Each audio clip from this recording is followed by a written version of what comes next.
Is the Ukrainian defense of Bakhmut holding? Is Russia losing steam again and again? And are they focusing on other areas of the front, especially Kreminna, Lyman? I'm Paul, U.S. Army combat veteran. It's March 23rd, 2023. This is your daily Ukraine update. Let's get into it. Okay, first let's take a look at the control map. And what's interesting about today is that there's no changes in Bakhmut, but there is a change near the town of Novobakhmutivka. And this is interesting. It's described as a clarification, and it shows simply that this, again, pretty low value chunk of territory, though actually that's not true. This road that runs north-south is unbroken, actually, almost into Chasiv Yar. And while the Russians aren't cutting it off from anything they don't already control, this is the current situation. It does reflect that Ukrainian forces are keeping this road open. But it's described as a clarification. I don't think it's reflective of like a counterattack. I think though it could be. What's interesting is that, of course, this is the northern prong of Russian, or really DNR, efforts to encircle Avdiivka. And while this is interesting for a couple of reasons, first, it reflects that there's a greater dynamic level of fighting in this Avdiivka area when it's seen very little action for some time. You also, of course, interesting because it reflects no changes to the Bakhmut front, which itself is fairly interesting. And, of course, limited changes anywhere else. Now, what I want to point out is that when we look over to the combat map, you can see here, again, we're looking at only 83 Russian offensive actions. And you can see in Bakhmut, they're looking pretty light. So again, we talked about this. Think of this like a heavyweight boxer. By the time they get into the late rounds, both fighters are breathing heavy and taking longer breaks between big swings. Now, the question on everyone's mind is, which boxer is more tired, Ukraine or Russia? On one hand, Russia is the bigger, more powerful boxer. On the other hand, Ukraine has been on primarily the defensive. They've done very little offensive actions in Bakhmut.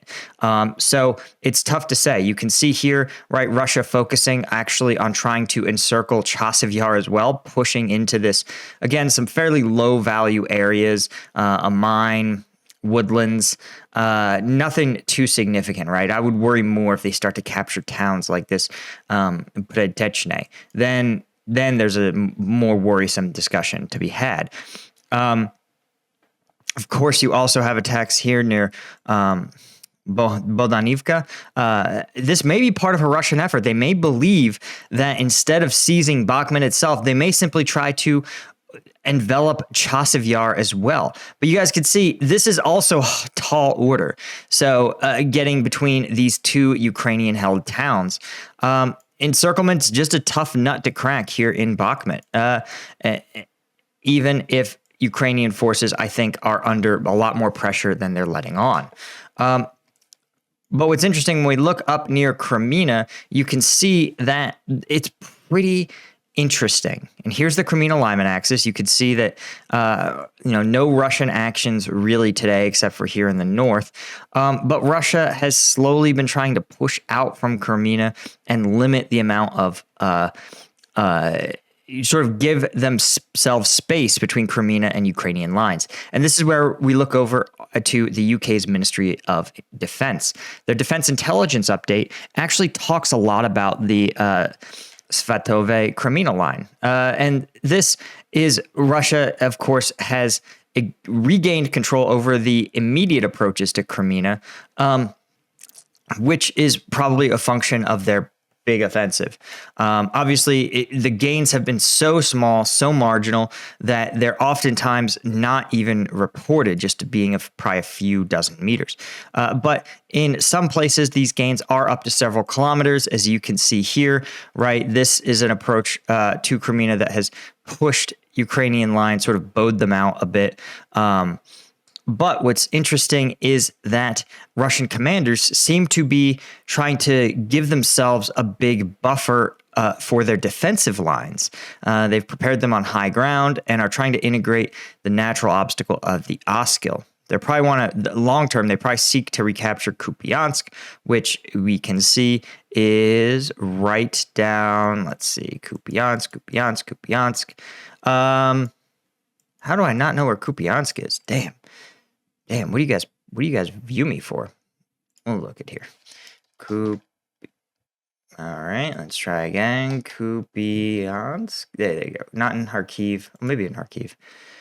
Okay. They claim they want to capture Kupiansk. I don't think that's in any great why were they referencing Kupiansk? But they do want to use the Oskil as a natural barrier. And the Oskil, of course, running down here. This is, I don't know why the UK Ministry of Defense is talking about this. They are so far away from being able to do this. This would require, by Russian standards, a lightning offensive with a massive number of troops to make it to the Oskil. This is like fantastical thinking, honestly, truly. Maybe they mean the Seversky Donetsk. Because this, as you push Ukrainian forces off it, it becomes very easy to defend along this line. No doubt about it. But this is increasingly I don't know what they're talking about here. Right. But it says operationally, Russia's intent in the Northeast remains defensive. Commanders probably fear this is one of the sectors where Ukraine could attempt major offensive operations. I think that's a fair assessment. I think there's a medium chance that Ukraine runs it again in and outside Kharkiv, especially given the amount of ink that's been spilled talking about Zaporizhzhia. It's hard to forecast these sort of things. Anyway, guys, if you guys may know, I've been booted from Patreon.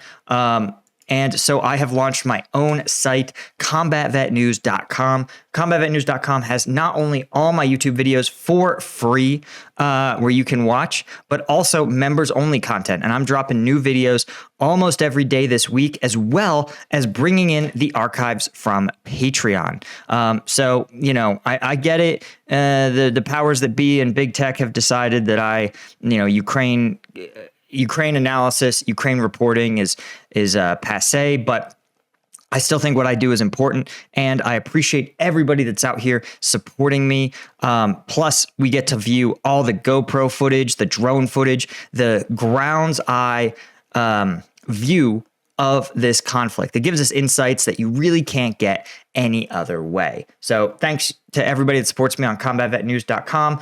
And of course, we're going to get you guys a shout out here. We're working on pulling all the names out there so I can shout you guys out at the end of the video. Probably just another couple of days and we'll have that for you.